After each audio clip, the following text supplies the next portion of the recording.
दिख नहीं रहा, विजिबल नहीं है। ओके, एरिया अंडर कंपैरेटिवली ये चैप्टर थोड़ा सा इजी भी है और एक तरीके से इंपॉर्टेंट है, क्योंकि मेंस में बोलो या एडवांस में बोलो या केवीपीए बोल लो या कोई भी एग्जाम बोलो, हर एग्जाम में एक या दो चैप्टर, एक या दो क्वेश्चन तो डेफिनेटली इस चैप्टर से आने वाला ही है।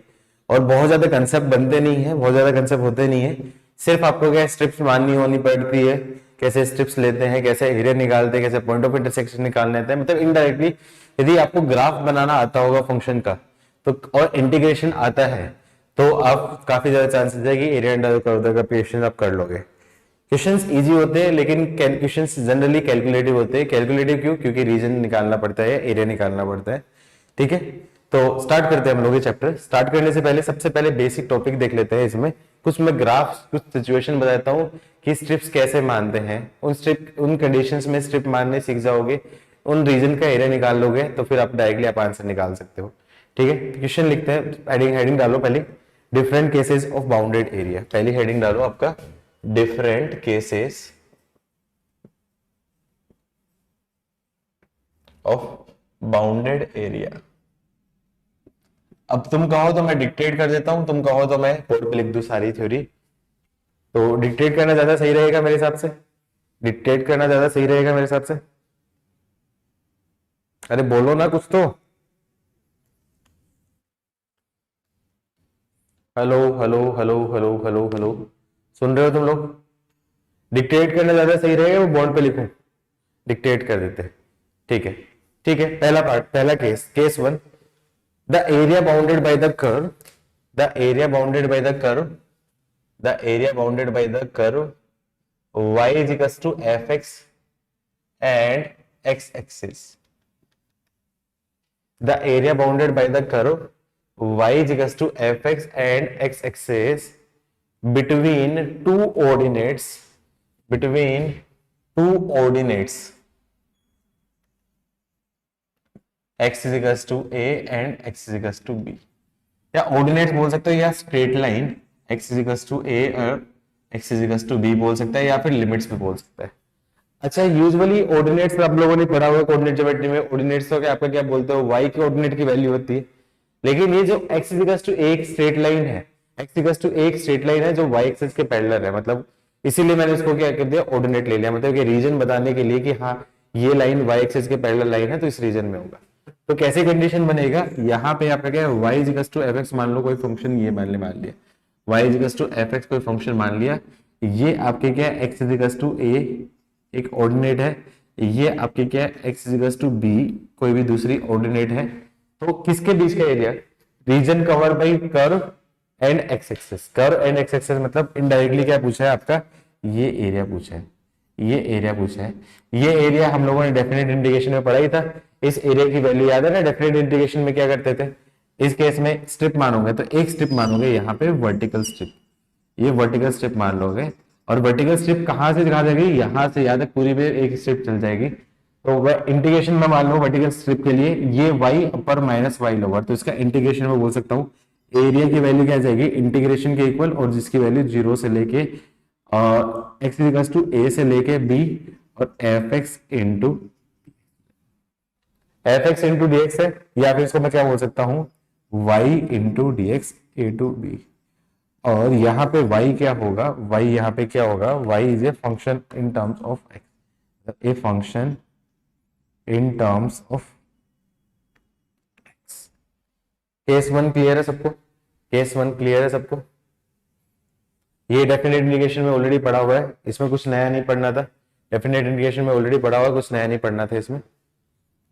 लिख लिया तो आगे बढ़ते हैं, लिख लिया तो डन लिखो, मैं आगे बढ़ता हूं।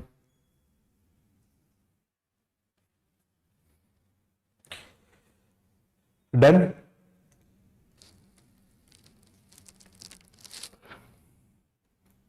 केस टू,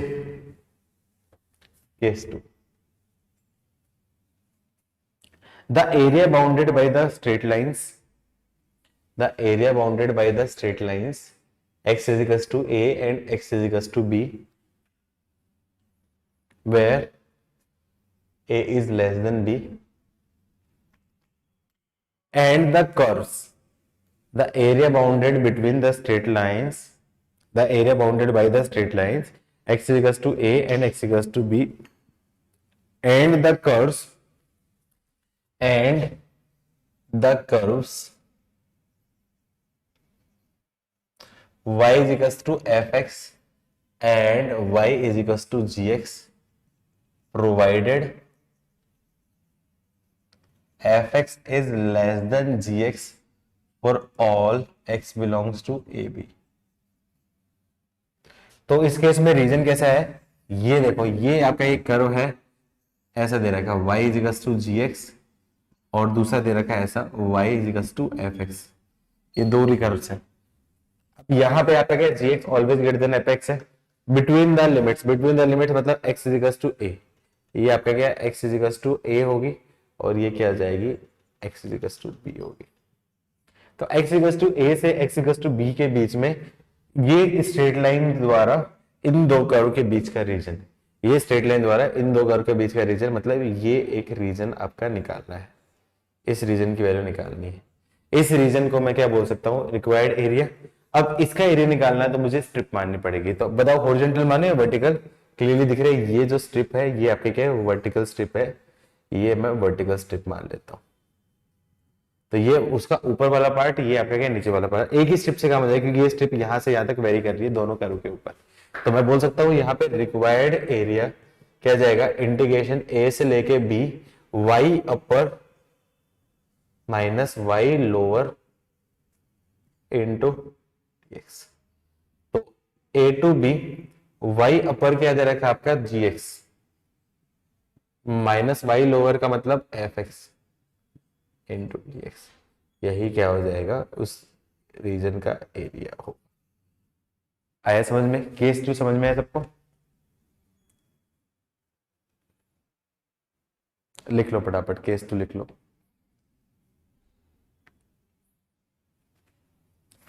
लिख लो तो डन लिखो, आगे बढ़ेंगे फिर, लिख लिया तो डन लिखो, आगे बढ़ेंगे हम लोग फिर।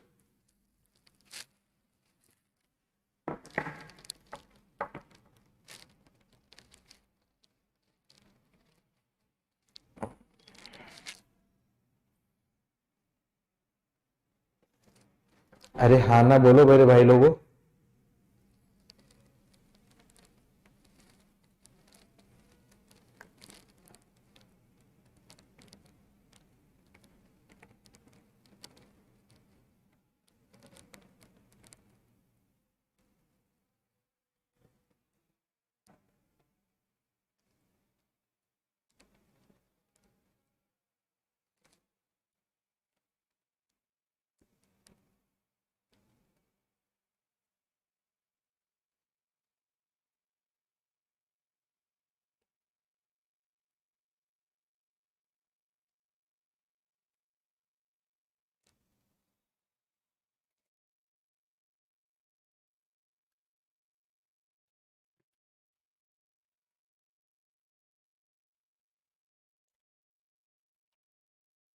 पहले केस में कुछ नहीं करना था, कर्व और एक्स एक्सिस के बीच का रीजन था, दूसरे केस में दो कर्व के बीच का रीजन था, बिटवीन दो लिमिट्स होगी। तीसरे केस ऐसा होता है जिसमें दो कर्व दे रखे हैं लेकिन उनके बीच की लिमिट नहीं दे रखी, तो ऐसे केस में क्या करेंगे, वो कहीं चेक करना है कि कर्व, दोनों कर्व एक दूसरे को इंटरसेक्ट तो नहीं कर रहे, इंटरसेक्ट कर रहे हैं तो मतलब वो पॉइंट ऑफ इंटरसेक्शन निकाल के मैं उनका एरिया निकाल सकता हूं। तो केस 3 लिख लो, if two curves, case 3, if when two curves y is equals to fx and y is equals to gx intersects each others, when two curves y is equals to fx and y is equals to gx intersect each other, case 3।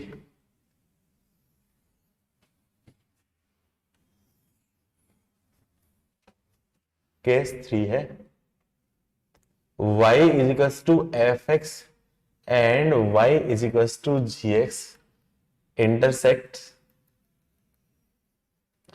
each other। तो इस case में क्या करूं, ये x axis हो गया, ये आपका क्या होगा y एक्सिस हो गया।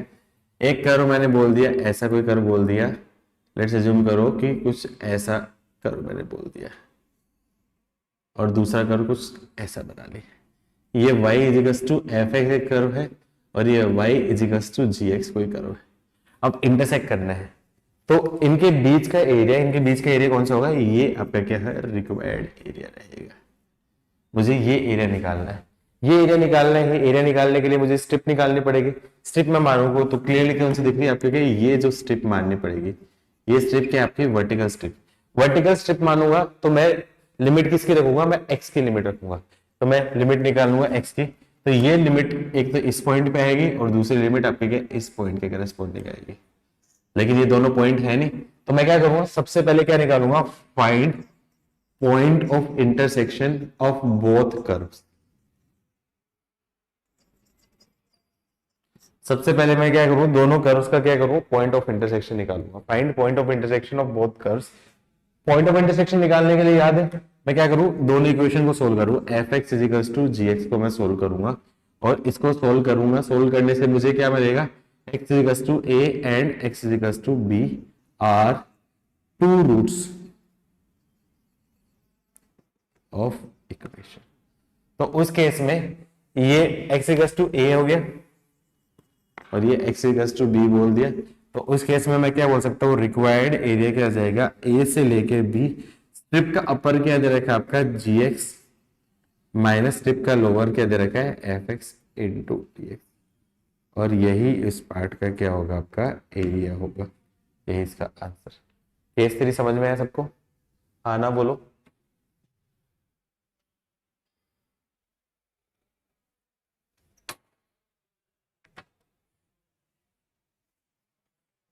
लिख लो फटाफट।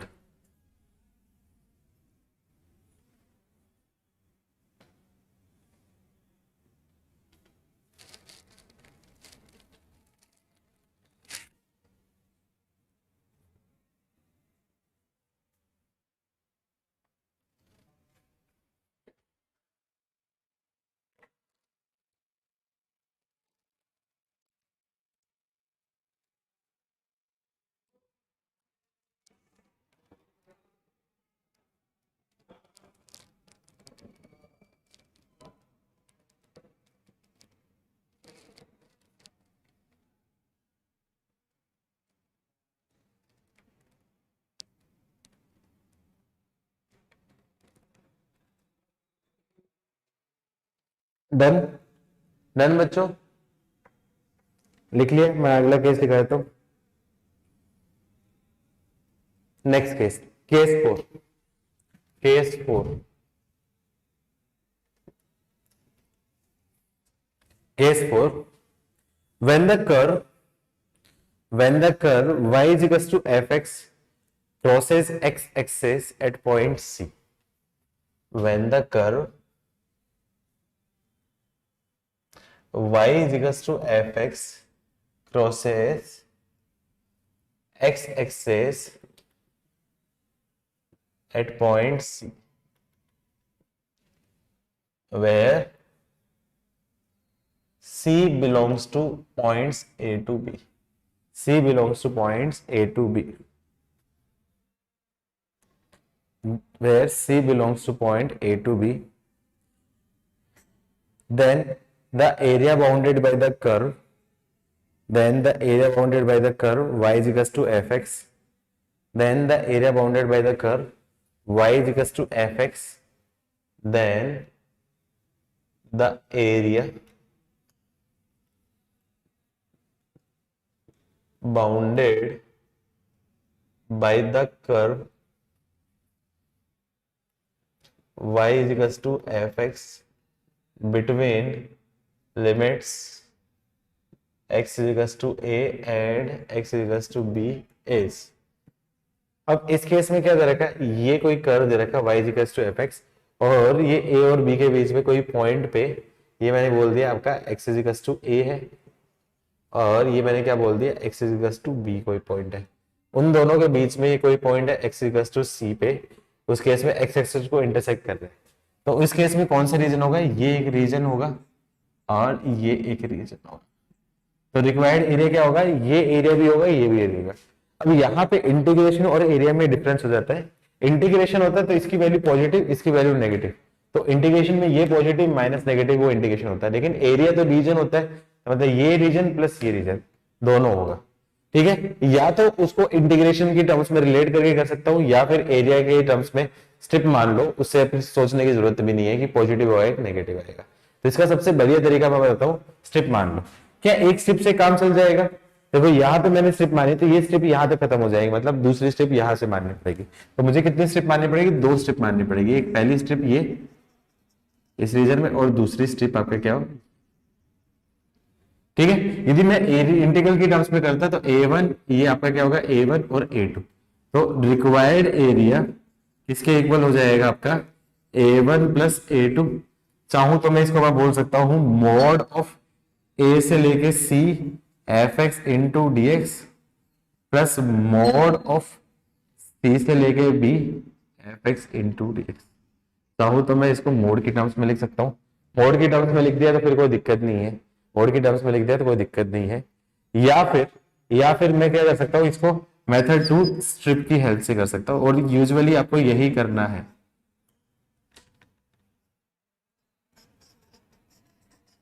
यही आपको करना है। क्या करूंगा, ये पहली स्ट्रिप और ये दूसरी स्ट्रिप, तो क्या करिए, स्ट्रिप क्या दे रखी है आपकी, रिक्वायर्ड एरिया की वैल्यू क्या आ जाएगी, मैं बोल सकता हूं इंटीग्रेशन A से लेके C, और स्ट्रिप मैं बोलूं ये आपको बोल दिया y इक्वल टू fx बोल दिया।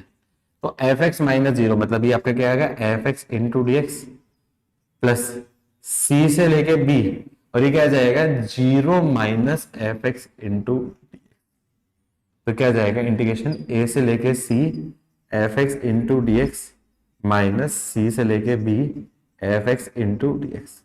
अब देखो इसका इंटीग्रेशन की वैल्यू क्या आ जाएगी, बिलो एक्स एक्सिस से, बिलो एक्स एक्सिस इसकी इंटीग्रेशन की वैल्यू नेगेटिव, तो नेगेटिव नेगेटिव ऑटोमेटिक आपका क्या है, पॉजिटिव आ जाएगा, मतलब आपका आंसर आपका क्या है, सही आ जाएगा। तो स्ट्रिप मानोगे तो अपना आंसर आ जाएगा, आपको कोई टेंशन लेने की जरूरत नहीं है कि पॉजिटिव है कि नेगेटिव है, सही से बस स्ट्रिप माननी जरूरी है। आया समझ में? ये दोनों में कंफ्यूज नहीं होना, या तो आप मोड लगा कर दो या फिर स्ट्रिप मान लो। कोशिश क्या करो, स्ट्रिप मान के करो, ज्यादा आसान रहेगा। स्ट्रिप मान के करो, ज्यादा आसान रहेगा। डेफिनेट इंटीग्रेशन में ये वैल्यू होती, इंटीग्रल निकालता तो इसकी वैल्यू A1 माइनस A2 होती, लेकिन एरिया क्या होगा, A1 प्लस A2। यही पे दोनों में डिफरेंस होता है, यही पे दोनों में डिफरेंस होता है। क्लियर? नोट हो गया? डन लिखो, आगे बढ़ेंगे। मुस्कान कुछ टाइप कर रही हो, तुम कुछ पूछना है तो भाई माइक ऑन करके पूछ सकती हो मुस्कान।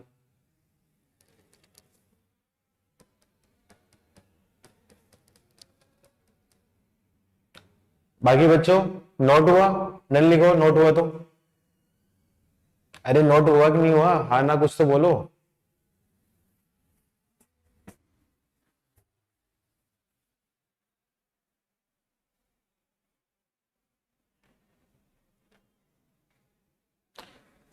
देखो मोड क्यों लगाया बेटा, मैं देखो मुस्कान मोड क्यों लगाया, मैं रीजन बताता हूँ मोड क्यों लगाया है। ये इंटीग्रेशन, ये इंटीग्रेशन एरिया क्या होता है आपका, पॉजिटिव होता है। ठीक है, तो इस इंटीग्रेशन की वैल्यू पॉजिटिव हो नेगेटिव, मोड इसकी वैल्यू पॉजिटिव देगा। इस इंटीग्रेशन की वैल्यू पॉजिटिव हो नेगेटिव हो, मोड उसका वैल्यू हमेशा पॉजिटिव देगा। तो यदि आप मोड लगा के करोगे तो ये वैल्यू, ये तो ऑलरेडी पॉजिटिव है तो मोड पॉजिटिव होगा, लेकिन ये नेगेटिव होगी, ये नेगेटिव होगी तो इसका आपका मोड क्या देगा, पॉजिटिव। तो मतलब ये A1 प्लस A2 ये एरिया होता है, इसलिए मैंने मोड लगा के बता दिया, mode of integral, mode of integral, जिससे हम लोग का पॉजिटिव एरिया निकल जाए। या तो आप ऐसा कर सकते हो, या फिर मेथड टू में आपको देखने की जरूरत नहीं। याद है आप लोगों ने डेफिनेट इंटीग्रेशन में इंटीग्रेशन की डायरेक्शन लेफ्ट टू राइट है, लेफ्ट टू राइट है, ये bounded above x axis, bounded below x axis. Bounded above x axis तो इसके इंटीग्रल की value positive, bounded below axis इसके इंटीग्रल की वैल्यू नेगेटिव। तो इसके इंटीग्रल की वैल्यू पॉजिटिव, इसकी वैल्यू नेगेटिव। तो मैं क्या कर सकता हूँ, इसका required integration I1 minus I2 ये रिक्वायर्ड इंटीग्रेशन करूंगा तब जाके एरिया बनेगा, क्योंकि ये नेगेटिव नेगेटिव पॉजिटिव है। तो वो सही चीज बताने के लिए मैंने क्या बोले, स्ट्रिप मान ली। स्ट्रिप मान लो, एक ये स्ट्रिप मान लो, ये स्ट्रिप मान लो, स्ट्रिप का अपर माइनस लोअर, स्ट्रिप का अपर लोअर। अपर के fx माइनस 0 लिखने की जरूरत नहीं है, 0 माइनस fx, 0 माइनस fx रखो तो माइनस fx। अब ये देखो ये इंटीग्रल नेगेटिव होता है तो नेगेटिव इंटू नेगेटिव आपका ऑटोमेटिक पॉजिटिव हो जाएगा। ऑटोमेटिक पॉजिटिव मतलब एरिया अपना पा जाएगा। तो स्ट्रिप मारने से बेनिफिट है कि मोड वगैरह लगाने की जरूरत नहीं, तो तुम्हारी चॉइस है, तुम चाहो तो इंटीग्रेशन का मोड भी लगा सकते हो या फिर स्ट्रिप मान सकते हो, जैसा भी तुम्हें अच्छा लगे। क्लियर है मुस्कान?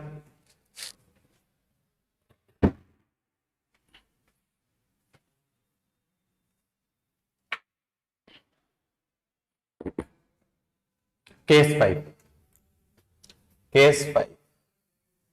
अब ये दो कर्व दे दिए y equals to f x और y equals to g x, दोनों एक दूसरे को इंटरसेक्ट करें उन बीच में किसी पॉइंट पे, तो उस केस में एरिया कैसे निकलेगा? तो लिख लो the area bounded by the curves, the area bounded by the curves y equals to f x and y equals to g x when they intersect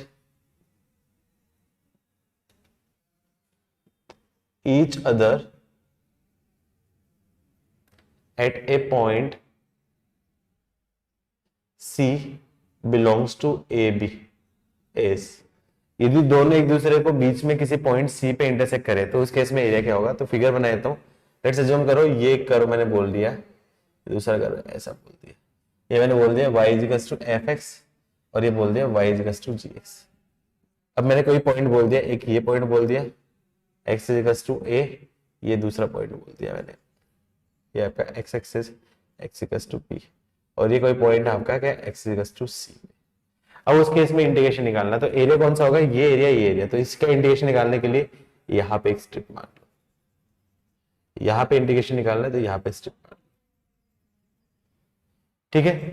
क्या एक स्ट्रिप से काम चल जाएगा? नहीं चलेगा। क्यों? क्योंकि यहाँ पे अपर कर्व दूसरा है, लोअर कर्व दूसरा है, यहाँ पे अपर कर्व दूसरा है, लोअर कर्व दूसरा है, ठीक है। तो मैं बोल सकता हूँ रिक्वायर्ड एरिया, रिक्वायर्ड एरिया क्या बोल सकता हूँ? ये आपका पॉइंट बोलते हैं ए से लेके सी, स्ट्रिप का अपर, स्ट्रिप का अपर कहां पे जा रहा है?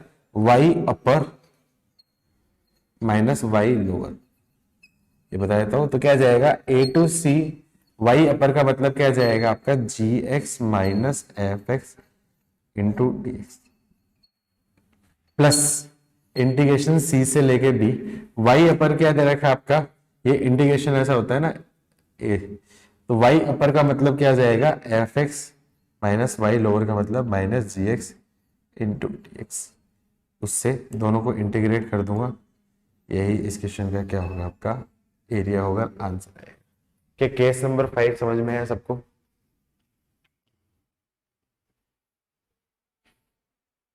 अरे हाँ ना तो बोल दो मेरे भाई लोगों।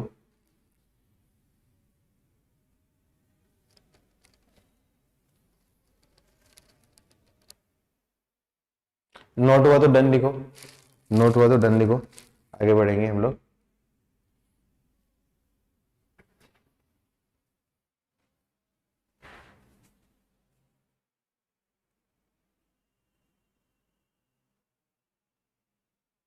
डन बच्चों?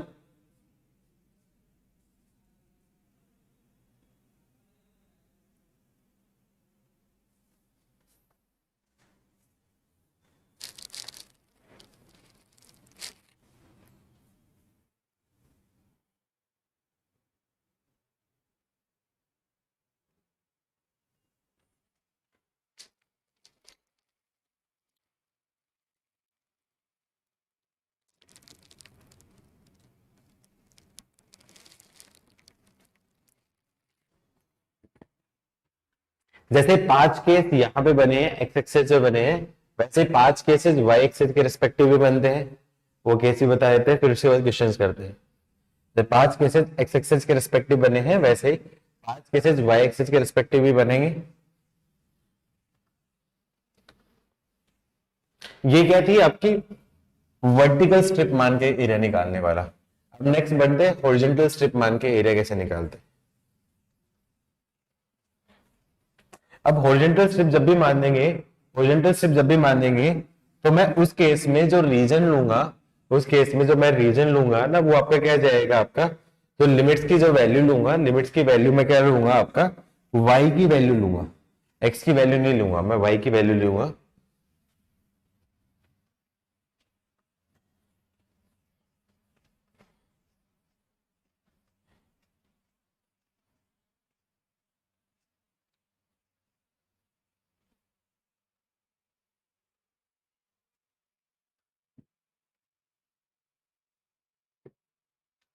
चलो नेक्स्ट हेडिंग डालो, different cases of bounded area around y axis.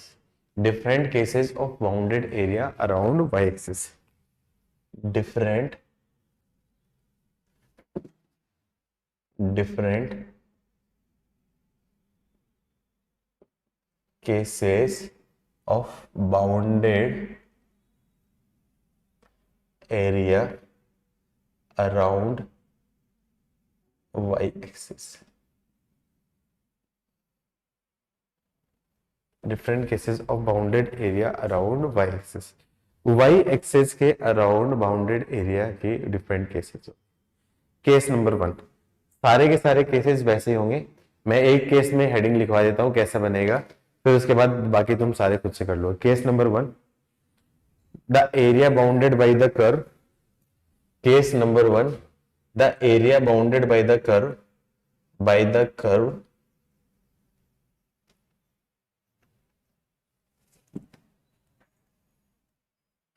x is equals to fy. X is equals to fy. The area bounded by the curve x is equals to fy, and the y-axis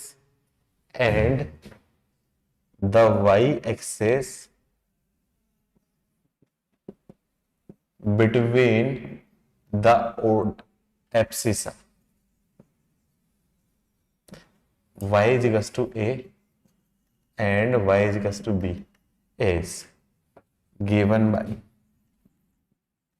तो इस case में curve क्या होगा, कुछ ऐसा दे रखा x is equals to f y. तो x is equals to f y ये दे दिया, x is equals to f y कोई कर्व दे दिया.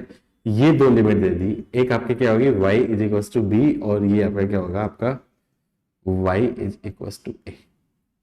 अब यहां पे मैं एरिया कौन सा निकालना, मुझे ये रीजन निकालना है, ये रीजन निकालना है. एरिया मुझे क्या निकालना है, ये रीजन निकालना है. अब इस रीजन का एरिया निकालने के लिए मैं स्ट्रिप मानूंगा. अब क्लियरली दिख रहा है वर्टिकल स्ट्रिप मानने से तो मुझे कोई बेनिफिट नहीं है, क्योंकि वर्टिकल स्ट्रिप मानूंगा तो मेरे पास कर्व आएगा नहीं. तो मैं कौन सी स्ट्रिप मानूं, मैं ऐसी स्ट्रिप मानूंगा, ये हॉरिजॉन्टल स्ट्रिप. हॉरिजॉन्टल स्ट्रिप मानूंगा. हॉरिजॉन्टल स्ट्रिप देखो यहां से स्ट्रिप कहां से, यहां से यहां तक जा रही है, यहां से यहां तक जा रही है. तो मैं क्या बोल सकता हूं, रिक्वायर्ड एरिया इंटीग्रेशन ऑफ, ये क्या जाएगा आपका f y into d y, और y is equals to a से लेके, या फिर स्ट्रिप मानूंगा तो y आगे, y right minus y left, या फिर इसको मैं क्या बोल सकता हूं a to b x into d y. यहां पे x क्या है, x is a function of y. आया समझ में ये वाला केस.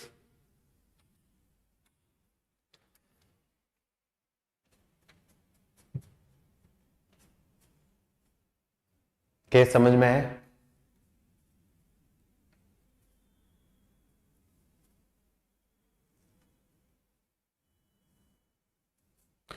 केस नंबर 2, हेडिंग आप खुद लिख लेना. केस नंबर 2 हेडिंग तो खुद लिख लेना. केस नंबर 2 हेडिंग खुद से लिख सकता. जैसा वैसी हेडिंग थी ना, सेम टू सेम वही लैंग्वेज होगी. The area bounded by the curve, the area bounded by the curve x is equals to f y and y is equals to gy between two straight lines y is equals to a and y is equals to b is given by. इस case में क्या हो जाएगा, ये कोई curve, एक ऐसा curve बनेगा, दूसरा कर्व ऐसा बनेगा. ये आपका क्या होगा, y is equals to a होगी, और ये आपका क्या होगा, आपका y इज इक्वल्स टू आपका क्या हो जाएगा, b होगी. तो कौन सा एरिया पूछा है इसने, इनडायरेक्टली ये एरिया पूछा है, ये एरिया पूछा है. तो ये एरिया पूछने के लिए स्ट्रिप लगानी पड़ेगी. तो स्ट्रिप कैसे होगी, कुछ ऐसी की ऐसी स्ट्रिप बनाओ, स्ट्रिप होगी. तो बोल सकता हूँ रिक्वायर्ड एरिया क्या हो जाएगा, इंटीग्रेशन a टू b और एफ वाई. तो ये आपका क्या है, y ये x is equals to g y है, और ये आपका क्या x is equals to f y है. तो बोल सकता हूँ आपका g y minus f y into d y. मतलब स्ट्रिप को कैसे कर सकता हूं, यहाँ पे क्या जाएगा, x right strip minus x left strip का इंटू डी वाई. इस तरीके से मैं इंटीग्रेट कर सकता हूँ.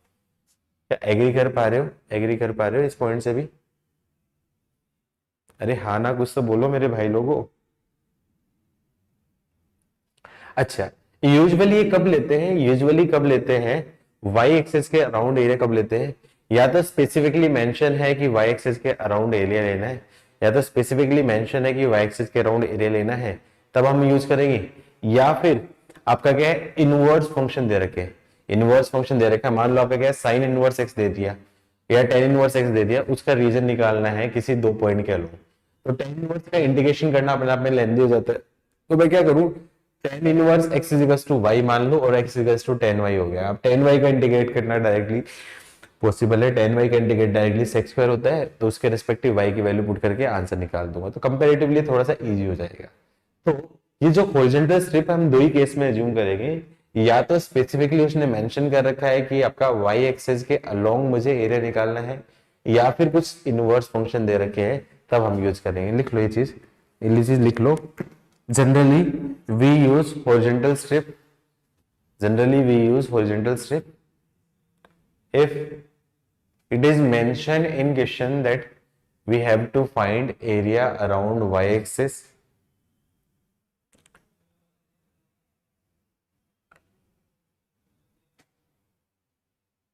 or some inverse type function is given, some inverse type function is given or some inverse type function is given। मतलब horizontal strip usually उसी केस में करेंगे, या तो हमें कुछ दे रखा है ऐसा निकालना है, या फिर फंक्शन इस टाइप के दे रखे हैं, इस केस में हम लोग यूज करेंगे यूजुअली। यूजुअली मतलब इन जनरल केस में ऐसा होगा। ठीक है, तो छोटा सा मैं होमवर्क दे दूं, जैसे केस नंबर 2 है वैसे case number 3, case number 4, case number 5 खुद से लिख लोगे, सेम टू सेम हेडिंग है, बस इंडिकेशन चेंज करना है। खुद से लिख लोगे कि नहीं लिख लोगे? मैं छोड़ दूं जगह, जगह छोड़ देना आधा पेज के आसपास, जितने तुम लोगों को टाइम जगह लगा था उतना छोड़ दो। क्वेश्चन से स्टार्ट करते हैं हम लोग, क्वेश्चन करते हैं। जगह छोड़ देना, जितने तुम्हारा हुआ था उतनी जगह छोड़ देना।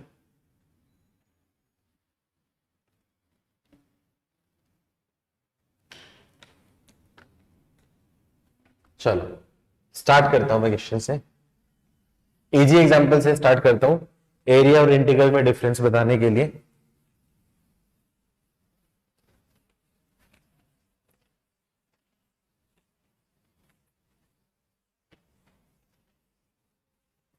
क्वेश्चन दे दिया आपका, find the area bounded by the curve y is equals to cos x between x is equals to minus pi by 2 and x is equals to 2 pi। जल्दी से बताओ क्या एरिया होगा।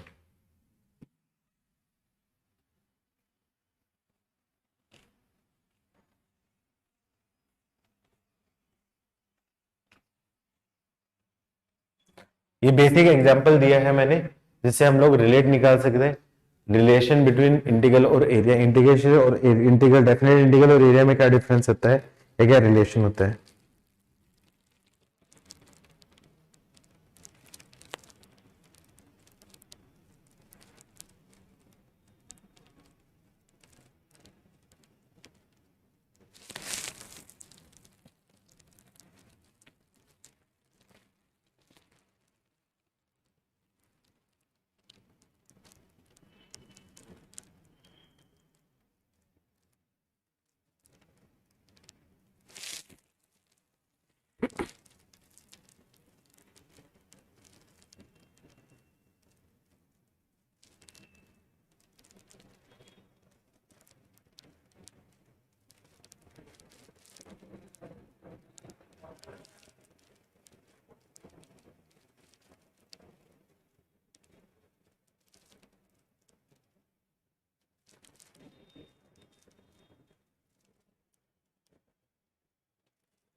आ गया आंसर?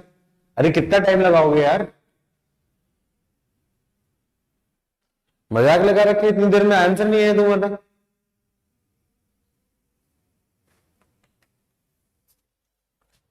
जीरो से लेकर 2 पाई में कॉस का ग्राफ नहीं बनाना आता है क्या? -पाई से 2 पाई में, पाई/2 पाई, 3 पाई/2 2 पाई, और ये आपका -पाई/2, -पाई/2 0, पाई/2 पाई, 3 पाई/2 और 2 पाई। याद है कि नहीं याद है? तो कौन सा एरिया होगा? ये पूरा एरिया होगा। टाइम पास करवा लो तुम लोगों को, पढ़ना लिखना तो है नहीं। के एरिया में निकालना नहीं आता है क्या तुम लोगों को? साइन कोस के एक लूप का एरिया क्या होगा आपका रिक्वायर्ड एरिया? कॉस के एक लूप का एरिया क्या जाएगा? 2, 2 + 1 तो क्या जाएगा? 5 स्क्वायर यूनिट। क्या ये आंसर नहीं है?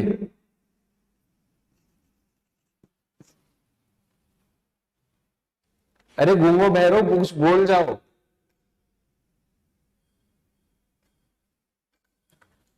अच्छा, इसका इंटीग्रेशन क्या होता है? इसका इंटीग्रल क्या होता है?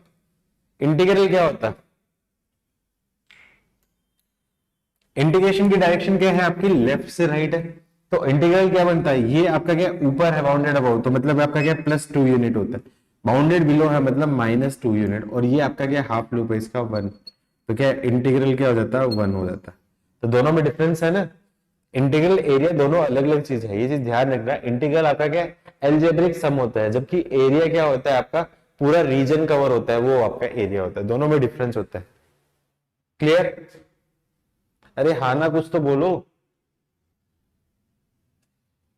क्वेश्चन नंबर 1 करो। Question 2, find the area bounded by the curve. अब क्वेश्चन करना स्टार्ट करता हूं। y is equal to x² + 1 and x + y is equal to 3 निकालो। Find the area bounded by the curve y is equal to x² + 1 and straight line x + y is equal to 3। बस इतना इतना सा question दे रखा है, इसके अलावा और कुछ नहीं दे रखा है। कैसे करोगे?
नाइन बाई टू बिल्कुल सही आंसर है। 9/2 क्या करना है?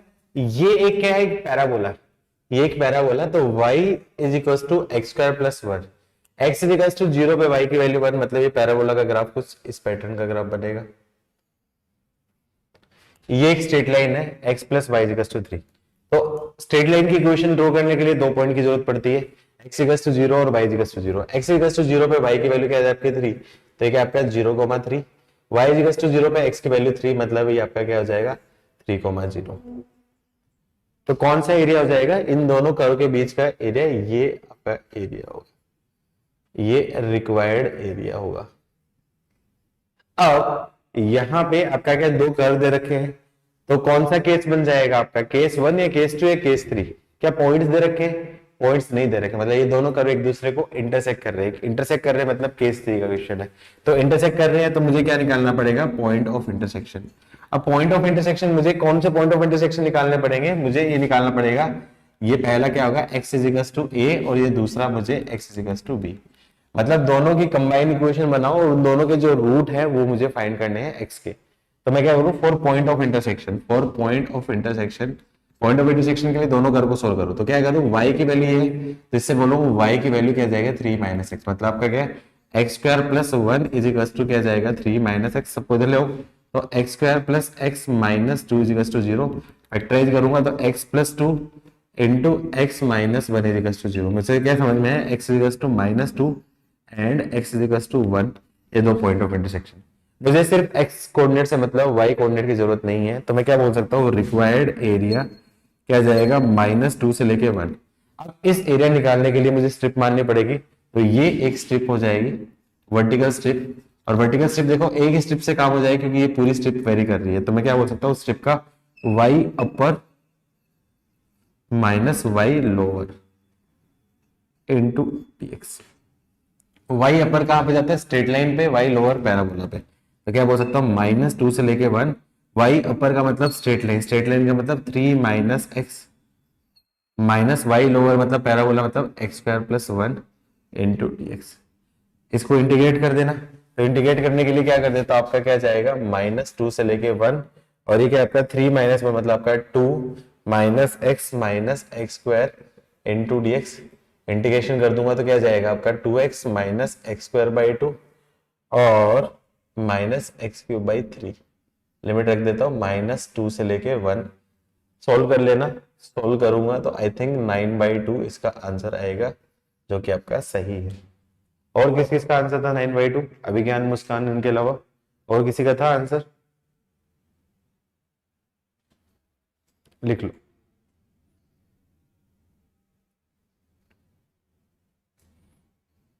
थर्ड क्वेश्चन, क्वेश्चन नंबर 3,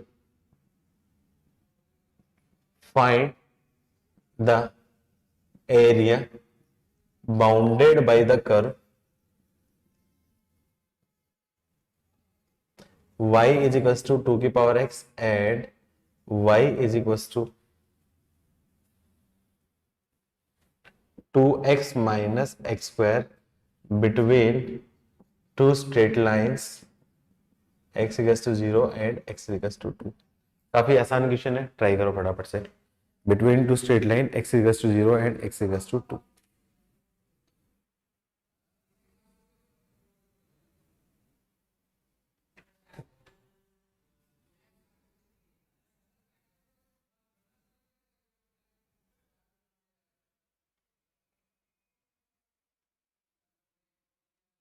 सारे केस के एक एक क्वेश्चन करवा देता हूँ, जितने भी केस बताए हैं सारे केसेस पे एक एक दो दो क्वेश्चन करवा देता हूँ, जिससे थोड़ा प्रैक्टिस हो जाए।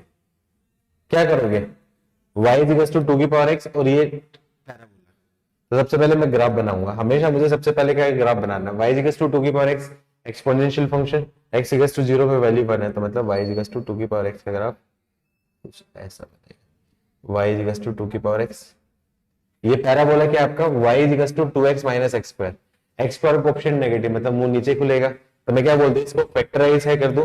सबसे पहले आपका क्या y is equals to x common ले लिया तो 2 माइनस एक्स, इसके रूट निकालूंगा, फोर रूट्स,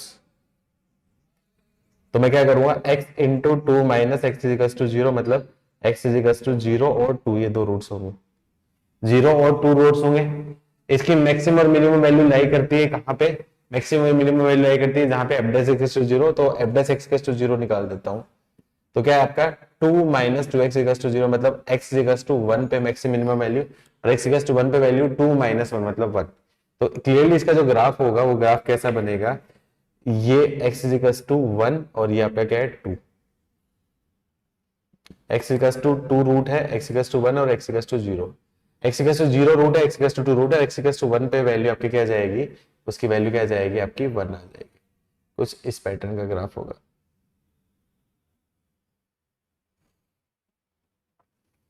तो रीजन कौन सा आएगा, रीजन कौन सा आएगा, यहाँ पे कर्व ये ऊपर चला जाएगा, इसका कर्व थोड़ा सा ऊपर चला जाएगा। तो रीजन क्या हो जाए, x इक्वल्स टू 0 और x इक्वल्स टू 2, ये रीजन, ये रीजन तो डायरेक्टली निकल ही जाएगा। इस रीजन को निकालने के लिए क्या करना पड़ेगा, एक स्ट्रिप से काम चल जाएगा। सही बोल रहे हो, एक स्ट्रिप लगा दूंगा तो ये आपके क्या एक स्ट्रिप लग गई, ये आपके क्या वर्टिकल स्ट्रिप लगा दी। तो मैं बोल सकता हूँ रिक्वायर्ड एरिया क्या जाएगा आपका, इंटीग्रेशन बोल सकता हूँ 0 से लेके 2, स्ट्रिप का अपर, स्ट्रिप का अपर क्या आपका 2 की पावर x माइनस स्ट्रिप का लोअर, स्ट्रिप का लोअर क्या आपका y इंटू डी एक्स, मैं बोलूँ आपका 2x minus x square into आपका क्या जाएगा dx। इसका इंटीग्रेशन करना आता है, वैल्यू पुट कर देना, आंसर जाएगा। तो क्या करूँ, 2 की पावर x का इंटीग्रेशन क्या जाएगा, 2 की power x upon ln2 minus 2x का इंटीग्रेशन क्या जाएगा, माइनस एक्स स्क्वायर और plus x cube by 3। Limit रख दूंगा 0 से लेकर 2, सोल्व कर लेना, आंसर आ जाएगा। कर लोगे कि नहीं कर लोगे ऐसे क्वेश्चन, अरे हाँ ना बोलो तो सही, क्या आंसर है, क्या आंसर है, कोई आंसर है, कुछ आंसर है, चलो नोट करो फटाफट से। अब लेवल बढ़ा रहा हूं, थोड़ा थोड़ा सा धीरे धीरे लेवल बढ़ा रहा हूं।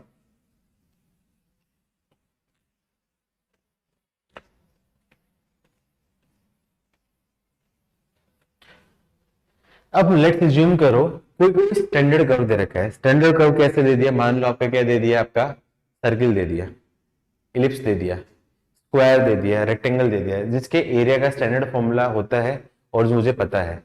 तो मुझे कोशिश करनी है, इनकेस कोई स्टैंडर्ड कर्व आ जाता है तो इसका एरिया में स्टैंडर्ड फॉर्मूला की हेल्प से निकालूं, ना कि मैं इंटीग्रेशन करूं, क्योंकि इंटीग्रेशन करूंगा तो लेंथ जाएगा, लेकिन स्टैंडर्ड कर्व है तो उसका एरिया का डायरेक्टली मुझे फॉर्मूला पता है, तो वो मैं लिख सकता हूं। तो लिख लेना, if any standard curves is there, then try to evaluate area using standard formula, then try to evaluate area using standard formula। ठीक है, यदि पॉसिबल है तो ठीक है, नहीं है तो फिर तो इंटीग्रेशन है ही, नहीं तो इंटीग्रेशन तो है ही। जैसे क्वेश्चन है, क्वेश्चन है, इसकी लैंग्वेज ध्यान से पढ़ना, लैंग्वेज में इसने क्वेश्चन को घुमाया है, ये थोड़ा सा इंपॉर्टेंट है, मैं देखता हूँ कितने लोग सोच पाते हैं। लैंग्वेज में इसने घुमाया है, क्वेश्चन लिख लो, find the area bounded by the curve, find the area bounded by the curve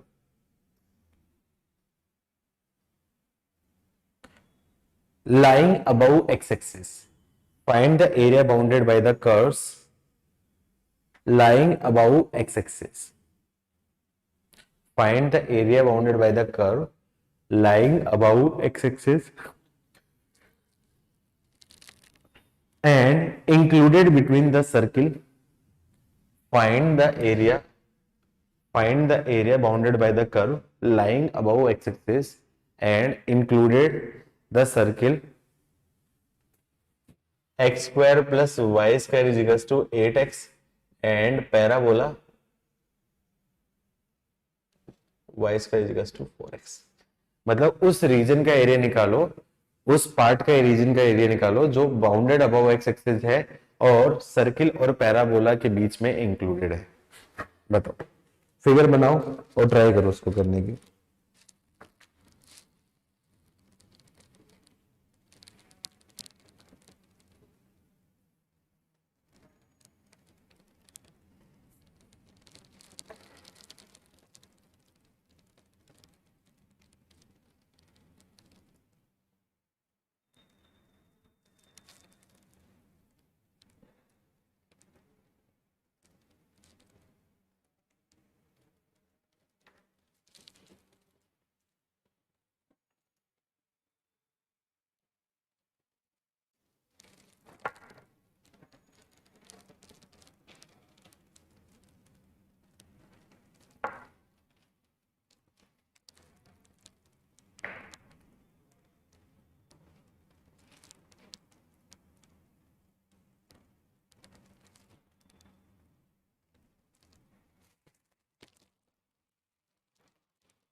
कोई आंसर है बच्चों? तो आंसर है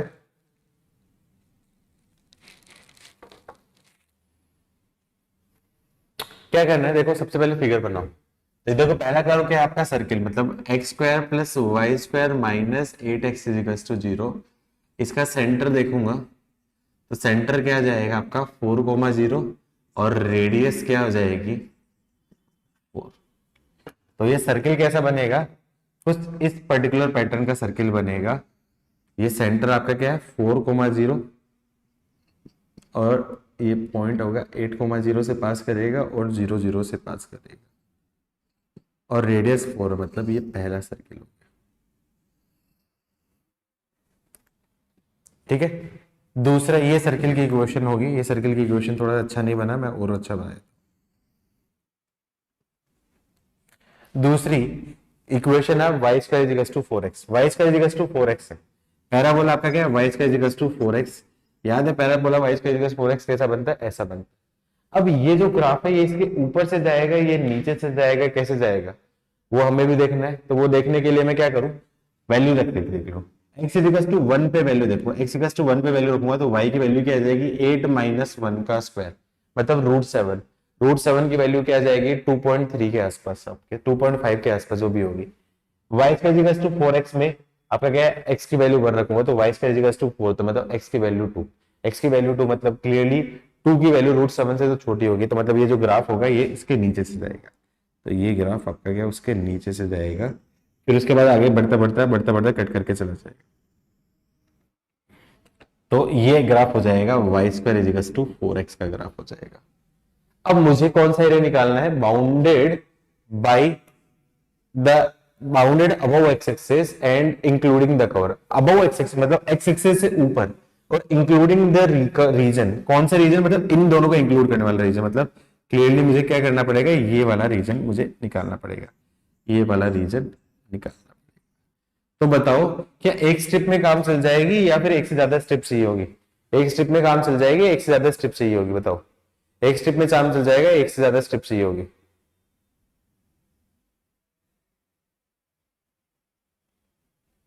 बताओ हाँ क्या लिख रहे हो, एक स्ट्रिप में काम चलेगा या दो चाहिए होंगी, एक में काम नहीं होगा मेरे भाई, इधर देख, क्योंकि देख स्ट्रिप मानूंगा मैं, मान ले यहाँ पे एक स्ट्रिप मानी तो यहाँ पे स्ट्रिप मानूंगा तो ये स्ट्रिप आपका क्या है वाई से लेके ये पैराबोला, पैराबोला की शेप पे जा रही है, फिर दूसरी स्ट्रिप यहाँ पे आपका क्या पैराबोला पे नहीं जा रही, ये सर्किल की सरफेस पे जा रही है।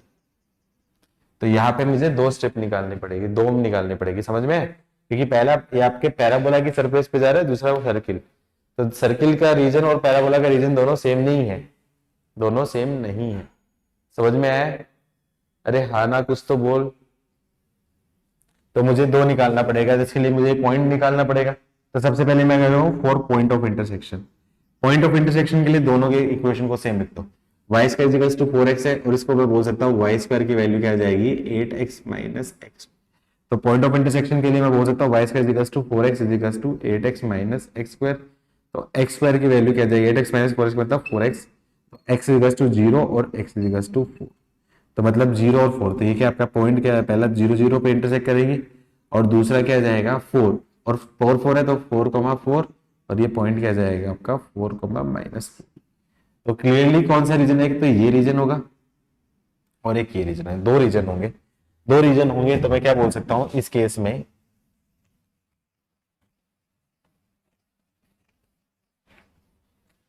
रिक्वायर्ड एरिया क्या बोल सकता हूं, इंटीग्रेशन 0 से लेके 4 और ये आपका क्या y parabola into dx plus 4 से लेके 8 वाई सर्किल इंटू dx। तो वाई पैराबोला मैं बोल सकता हूं 0 से लेके 4 वाई पैराबोला का मतलब √4x into dx plus y circle y से लेके 8 क्या √8x minus x square into dx। अब मुझे बताओ क्या मैं इस टाइप से करूं या कुछ डायरेक्टली आंसर निकाल सकता हूं, क्या मैं इस टाइप से करूं क्या डायरेक्टली आंसर निकाल सकता हूं, क्या इस टाइप से करूं या डायरेक्टली आंसर निकाल सकता हूं, 8x माइनस एक्स स्क्वायर है या फिर डायरेक्टली आंसर निकाल सकता हूं, जल्दी से बताओ। यहां पे थोड़ा ध्यान से देखो ना, इसकी कोई भी जरूरत नहीं है, नो नीड। रीजन क्या है क्योंकि देखो ये पार्ट ये पार्ट ये पार्ट ये पार्ट क्या है, ये क्या है आपका वन क्वाड्रेंट है of circle, one quadrant of circle. तो वन क्वाड्रेंट ऑफ सर्किल का एरिया क्या हो जाएगा आपका, वन बाई एरिया क्या हो जाएगा, एरिया क्या हो जाएगा 1/4 इंटू पाई आर स्क्वायर। तो इसलिए इसको मैं क्या करूंगा आपका डायरेक्ट निकालू। ठीक है, तो रिक्वायर्ड एरिया की वैल्यू क्या आ जाएगी आपका, ये √4 की वैल्यू क्या आ जाएगा 2 इंटीग्रेशन 0 से लेके 4 एक्स का इंटीग्रेशन क्या आ जाएगा, √x का इंटीग्रेशन क्या आ जाएगा x की पावर 3/2 अपॉन 3/2 और इसका एरिया मैं बोल सकता हूं 1/4 इंटू पाई आर स्क्वायर का मतलब 4 का होल स्क्वायर। तो ये क्या आ जाएगा आपका, ये हो जाएगा 4/3 0 से लेके 4, 0 से 4 रखूंगा, x की रहेगी 4, 4 की रहेगी आपकी क्या 8 माइनस 0 और ये क्या है 4 से 4 कैंसिल प्लस 4 पाई। तो क्या जाएगा 32/3 प्लस 4 पाई। यही इस क्वेश्चन का क्या होगा आपका। क्या किसी पर्टिकुलर स्टूडेंट का था ये आंसर, क्या किसी स्टूडेंट का आंसर था, क्या किसी स्टूडेंट का ये आंसर था, यस या नो।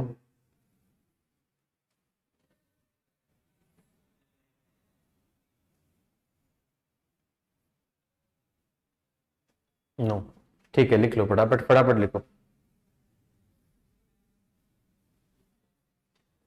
लिख लिया तो डन करो। एक क्वेश्चन और करेंगे फिर उसके बाद मैं छोड़ देता हूं तुम लोगों को, एक क्वेश्चन और करेंगे फिर उसके बाद छोड़ देंगे हम लोग।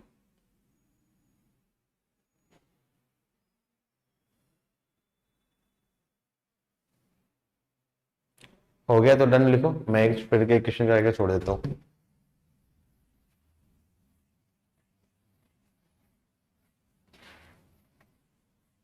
मैं रब नहीं कर रहा हूँ, मैं रफ नहीं कर रहा हूँ, आप लोगों को लिखने के लिए जगह भी मिल जाएगी। मैं ऊपर वाले पार्ट में मैं इसको सोल्व कर दूंगा, इतने पार्ट में क्वेश्चन है, क्वेश्चन लिख लो। Find the area bounded by the curve y is equals to log of 1/2 base x. Find the area bounded by the curve y is equals to log 1/2 base input x and x-axis and x-axis and x-axis between x is equals to 1/2 and x is equals to 2, between x is equals to 1/2 and x is equals to 2, मतलब y is equals to log 1/2 x है और x access उनके बीच में उस curve द्वारा जो area है वो निकालना है बिटवीन x इक्वल्स टू 1/2 से लेके 2 तक। अच्छा मुझे एक बात बताओ, कॉमन सेंस वाली मैं बात पूछता हूँ, log ऑफ 1/2 याद है, बेस 1 से छोटा, तो इस टाइप का ग्राफ जो होता है वो इंक्रीजिंग फंक्शन बनता था या डिक्रीजिंग फंक्शन बनता था, याद है कैसा बनता था, इंक्रीजिंग बनता था या डिक्रीजिंग बनता था, कैसा बनता था याद कराओ मुझे, याद नहीं है। log of 1/2 base x input, base 1 से छोटा तो डिक्रीजिंग फंक्शन, बेस 1 से बड़ा तो इंक्रीजिंग फंक्शन। याद नहीं है ग्राफ तुम लोगों को, फंक्शन दोबारा से आगे पढ़ने की जरूरत है। तो log 1/2 बेस x का ग्राफ कैसा बनता है, कुछ इस पैटर्न का ग्राफ बनता है। ये पॉइंट आपका क्या है 1,0 होता है, यहाँ पे कोई पॉइंट होगा x इक्वल्स टू 2 और यहाँ पे कोई पॉइंट होगा मैं x इक्वल्स टू 1/2। तो मुझे कौन सा एरिया निकालना है, मुझे एक ये एरिया और एक ये एरिया, तो ये एरिया प्लस ये पूरा पूरा मुझे एरिया निकालना है। क्या ये वो केस बन गया, कर्व कर्व आपका क्या टचेज इंटरसेक्ट आपका क्या एक्स एक्सेस को क्रॉस कर रहा है, क्या वो वाला केस बन गया। तो वो केस बन गया तो मुझे इस एरिया निकालने के लिए 2 स्टेप निकालने पड़ेगी, एक स्टेप और दूसरी स्टेप। तो मैं बोल सकता हूँ रिक्वायर्ड एरिया की वैल्यू क्या जाएगी, इंटीग्रेशन 1/2 से लेके 1 और अपर लिमिट क्या दे रखे आपका log of 1/2 base x into d x plus ये क्या जाएगा आपका 1 से लेके 2 0 minus log of 1/2 base input x into d x. अच्छा अब मुझे एक बात बताओ, क्या मैं इसका इंटीग्रेशन डायरेक्टली कर सकता हूं, ये विजिबल नहीं है इसलिए मैं डायरेक्ट देता हूं, प्लस 1 से लेके 2 0 minus log of 1/2 base input x into dx। अच्छा मुझे ये बात बताओ, क्या log 1/2 बेस इसका इंटीग्रेशन कर सकता हूँ directly? log of 1/2 base input x का इसका इंटीग्रेट डायरेक्टली कर सकता हूँ क्या मैं?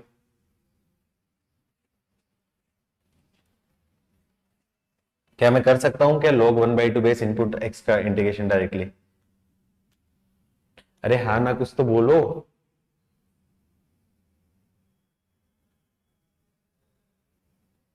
अरे कुछ तो बोल जाओ मेरे भाई लोगों। log of 1/2 base into extra नहीं कर सकता, मुझे किसका ln x into d x, इसका इंटीग्रेशन कर सकता हूँ। log 1/2 का इंटीग्रेशन नहीं कर सकता, तो मुझे क्या करना पड़ेगा यहाँ पे, आपका क्या बेस चेंज करना पड़ेगा। बेस चेंज करके मेरे को log 1/2 बेस x को ln में कन्वर्ट करना पड़ेगा। तो मैं बोल सकता हूँ log ऑफ 1/2 बेस x को मैं बोल सकता हूँ ln of x upon ln of 1/2। ठीक है, तो इसको मैंने क्या कर दिया, इंटीग्रेशन कर दिया 0 से लेके 1 ln of x upon ln of 1/2 into d x plus minus आ जाएगा क्योंकि माइनस है, ये माइनस 1 से लेके 2 ln of x minus ln of 1/2 into d x. ln x का इंटीग्रेशन आपको पता ही है, तो ln 1/2 कांस्टेंट है तो बाहर, तो 1 अपॉन ln 1/2 कांस्टेंट है तो बाहर आ जाएगा। ln x का integration x ln x minus x 0 से 1 माइनस 1 अपॉन ln 1/2 कांस्टेंट है, इसको बाहर ले लो, तो इसका इंटीग्रेशन क्या आपका x into ln x minus x, ये 1 से लेके 2, लिमिट रख देना, सोल्व कर लेना, आंसर आ जाएगा। कर लोगे? कर लोगे या मैं पूरा करके बताऊं? सॉल्व करने के बाद इसका आंसर क्या होगा, answer 1 upon log of e base 2 और 2 ln 2 माइनस 1 इस फॉर्म में है, मतलब और मैनिपुलेशन करना पड़ेगा, log 1/2 को log 1 माइनस log 2 करके फिर सॉल्व करना पड़ेगा। ठीक है, तो ट्राई करना ये सारी चीजों में। ठीक है, तो ये चैप्टर इजी लग रहा है कि कंपैरेटिवली थोड़ा सा बन रहे हैं क्वेश्चन, या तुम लोग ट्राई नहीं कर रहे हो?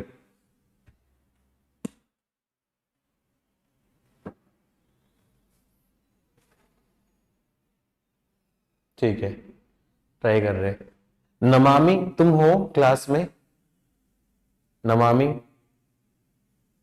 ठीक है, नोट्स पूरे हैं बच्चे तुम्हारे? ठीक है, ओके वेरी गुड, बहुत बढ़िया बच्चे सब। बस अदिति, कल तो पढ़ाई था, आज दोबारा पढ़ रही हो तुम? है सेम सेम चीजें? ठीक है, चलो आज के लिए इतना ही करते हैं, आज के इतना ही करते हैं, बाकी के बैचेस में भी इतना ही हुआ है, तो मैंने साथ में ला दिया। अब मैं कंबाइन क्लास ले सकता हूँ, हाइब्रिड क्लास आपकी। चलो कल मिलते हैं आप लोग, कि कल कंबाइन क्लास रहेगी। ओके चलो बाय बाय।